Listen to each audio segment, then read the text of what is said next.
Hoy nos sumergimos en un documento de UNICEF Argentina que detalla una iniciativa, la verdad, fascinante para transformar la educación secundaria. Se llama Planea. Sí, y la misión es muy clara. Es preparar a los adolescentes para los desafíos del siglo XXI. Y la herramienta principal para esto es algo que, a primera vista puede sonar conocido: el aprendizaje basado en proyectos, o ABP. El famoso ABP. Pero vamos a desempacar esto, porque acá está lo interesante. La idea no es solo entender qué es el ABP, sino por qué una metodología con más de un siglo de historia de repente se siente como la respuesta urgente a los problemas de hoy. Totalmente. Vamos a explorar cómo Planea intenta convertir el aula tradicional en un verdadero taller de ideas. Y lo que es realmente revelador en estos materiales es que no nos presentan solo la teoría.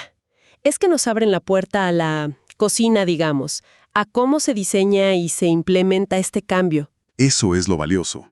Claro. Veremos las fases de un proyecto, los ingredientes, las herramientas específicas que buscan potenciar habilidades, que van mucho más allá de la memoria. O sea, es un cambio de paradigma profundo sobre qué significa aprender hoy. Bien, empecemos por ahí, por esa aparente contradicción.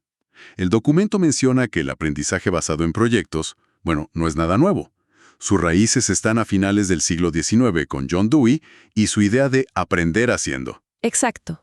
Si la idea es tan antigua, ¿por qué parece ser la gran innovación del momento? ¿Qué cambió? Esa es la pregunta del millón. Y la respuesta que sugiere el material está en la convergencia de dos grandes fenómenos en las últimas décadas. El primero es que, sencillamente, hoy sabemos mucho más sobre cómo aprende nuestro cerebro. Las ciencias cognitivas han dado un salto gigantesco. O sea, ya no es una cuestión de intuición pedagógica, ahora hay ciencia detrás. Exactamente. El documento, por ejemplo, cita a la OCDE y sus 7 principios del aprendizaje, y el ABP parece diseñado a medida para ellos. Pone a los estudiantes en el centro, reconoce que aprender es social, integra las emociones y, sobre todo, insiste en algo clave que la escuela tradicional a menudo olvida: construir conexiones horizontales. Conexiones horizontales. Me suena a romper esos hilos, ¿no? Me acuerdo de mi propia escuela, sonaba la campana y pasábamos de biología a historia como si fueran planetas distintos, sin conexión. Precisamente a eso. Se trata de conectar las materias entre sí y, más importante aún, con el mundo real. Y ese es el segundo fenómeno, el contexto.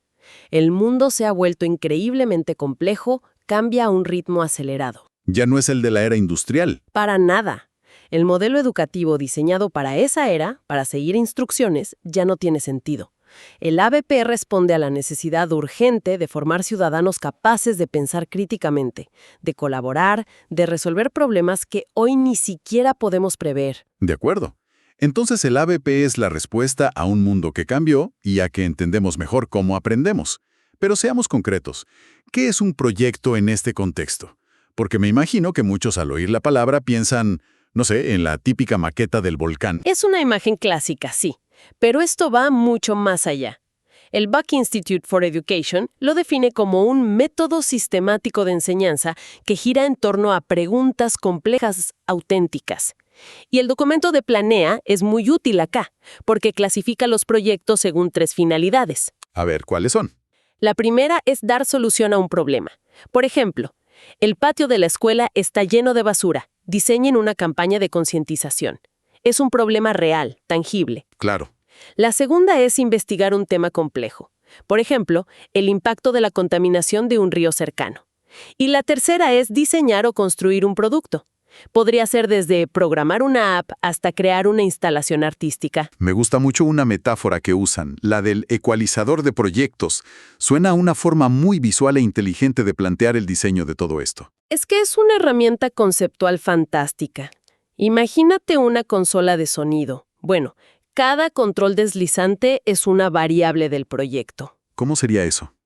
Un control podría ser quién elige el tema. Abajo del todo, lo elige el docente. Arriba, lo eligen los estudiantes libremente. Otro control, ¿qué tan interdisciplinario es? Otro, ¿cuál es el nivel de autonomía del equipo? ¿Se entiende? Entiendo perfecto. Entonces, dependiendo del grupo o de los objetivos, se pueden subir o bajar esos controles. Justo. Y acá Planea toma una decisión estratégica muy interesante para empezar. En lugar de dejar todos los controles abiertos, que podría ser abrumador para una escuela que recién empieza, deciden fijar algunos. Suena práctico, pero ¿no se corre el riesgo de que sea un falso ABP? Si los especialistas eligen el tema y el producto final, ¿dónde queda la autonomía del estudiante, que se supone que es tan central? Es una objeción muy válida. Y el documento lo aborda como una estrategia de andamiaje, digamos. En esta fase inicial, el tema y el producto son propuestos, sí. La duración se acota a 6 semanas. Los recursos vienen bastante guiados. Es un punto de partida. Exacto. El objetivo es ir subiendo el volumen de la autonomía de a poco, a medida que todos, tanto docentes como estudiantes, ganan confianza. Es como aprender a andar en bicicleta con rueditas de apoyo al principio. Tiene sentido. Es un enfoque pragmático para un cambio tan grande. Esto nos lleva directamente al modelo de Planea. El documento no lo deja al azar, no. Describe un ciclo, una hoja de ruta muy clara. Correcto. No es un proceso caótico de investiguen sobre esto y ya. No. Es un itinerario muy estructurado que guía a los estudiantes a través de 7 fases. ¿7 fases? Sí. La primera es la presentación del desafío. Se plantea el problema auténtico y motivador. Luego, una fase crucial, análisis de conocimientos previos. Básicamente es un ¿qué sabemos ya de esto y qué necesitamos saber? Es como hacer un mapa del territorio antes de salir de viaje. Exacto.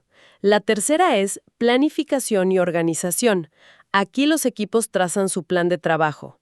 Es enseñar a gestionar un proyecto. Recién después viene la cuarta fase, búsqueda y síntesis de información. Y la quinta, elaboración del producto final, donde todo toma forma. Y acá llega un punto que me parece fundamental. No termina con la entrega del trabajo. Para nada. La sexta fase es la presentación del producto y insisten en que sea un público real, familias, la comunidad. Y eso es clave, ¿no? Saca el trabajo del vacío del aula. De repente, no es solo para una nota, tiene un propósito, una audiencia real. La motivación cambia por completo. La última es en realidad transversal a todas. Metaaprendizaje y evaluación. Es una reflexión constante. ¿Cómo estamos trabajando? ¿Qué estoy aprendiendo? ¿Cómo puedo mejorar? Es literalmente aprender a aprender. Ok, la estructura es clara, pero acá es donde para mí se pone realmente interesante. Planea no se queda solo en este esqueleto de fases, le inyecta 3 elementos esenciales que son como el sistema nervioso de todo el modelo. El primero es el desarrollo del pensamiento. Sí, y esto es fundamental. Se apoyan en 2 corrientes muy influyentes. El aprendizaje basado en el pensamiento, de Robert Schwartz, y el pensamiento visible del Proyecto Cero de Harvard. La idea de base es revolucionaria para la educación tradicional. El pensamiento no es algo que simplemente pasa.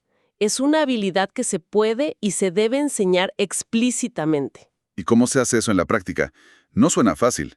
Se hace a través de herramientas muy concretas, como las rutinas de pensamiento.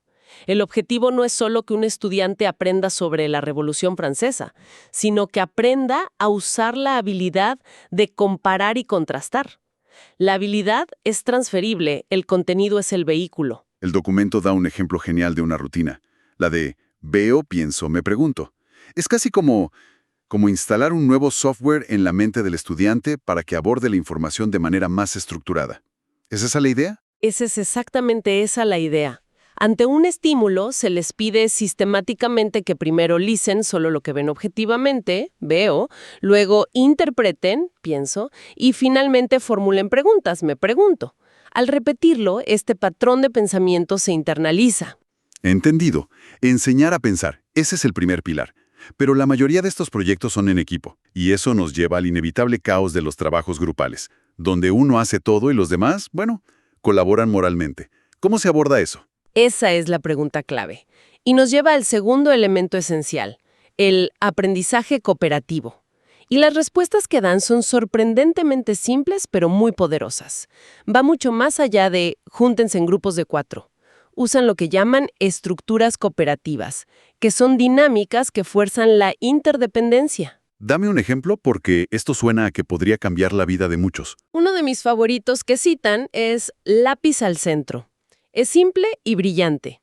Un miembro del equipo lee una pregunta y todos, absolutamente todos, deben dejar sus lápices en el centro de la mesa. Nadie puede escribir. Ah, me encanta. Primero, el equipo tiene que discutir, debatir y llegar a un consenso. Solo cuando todos están de acuerdo pueden tomar los lápices y anotar la respuesta. Es genial. Elimina de raíz al que trabaja solo y al que no participa. Es imposible no involucrarse. Exacto. Fomenta la interdependencia. Y esto se complementa con otras herramientas como asignar roles cooperativos, rotativos, un facilitador, un escriba, etc. Y usar un diario de equipo para que reflexionen sobre cómo están funcionando. O sea, se enseña a colaborar de forma muy intencionada. Bien, tenemos pensamiento y colaboración. Esto me lleva al tercer pilar, que suele ser la parte más temida, la evaluación. ¿Cómo cambia eso en este modelo? Cambia radicalmente. Es el tercer elemento. Evaluación para el aprendizaje. El foco se desplaza.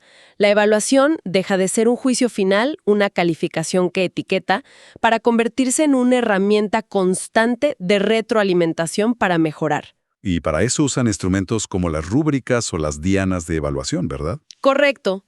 Una rúbrica es un cambio de juego. Antes de empezar, el estudiante recibe una matriz que le dice exactamente qué es un trabajo excelente, bueno o en desarrollo. Le da el mapa para tener éxito. Y la diana de evaluación es una herramienta visual, como un tablero de dardos, donde se autoevalúan viendo gráficamente sus fortalezas y áreas a mejorar. El objetivo es la retroalimentación continua. Para cerrar, el documento revela algo que me parece crucial para que todo esto no quede en un bonito manual que nadie usa. El diseño de los proyectos no es impuesto desde arriba. Este es quizás el punto más importante para que el cambio sea sostenible. Hay un proceso de coautoría entre los especialistas de UNICEF y los propios docentes. Usan una herramienta que llaman lienzo de diseño, que es como un organizador gráfico gigante donde definen juntos todos los elementos del proyecto. ¿Y por qué es tan vital este lienzo de codiseño? Me imagino que tiene que ver con evitar el clásico, esto no va a funcionar en mi escuela. Totalmente. Primero, asegura que los docentes se apropien del proyecto, que lo sientan suyo. Segundo, garantiza que cada proyecto, aunque sea creativo, esté anclado en los objetivos curriculares. Y tercero, asegura la coherencia con el perfil de egreso que Planea busca. Estudiantes autónomos, críticos, creativos y colaborativos. Es el mapa que garantiza que el viaje tiene un destino claro. Entonces, si destilamos todo lo que analizamos, el aprendizaje basado en proyectos, al menos en esta visión de Planea, es una arquitectura pedagógica profundamente intencionada.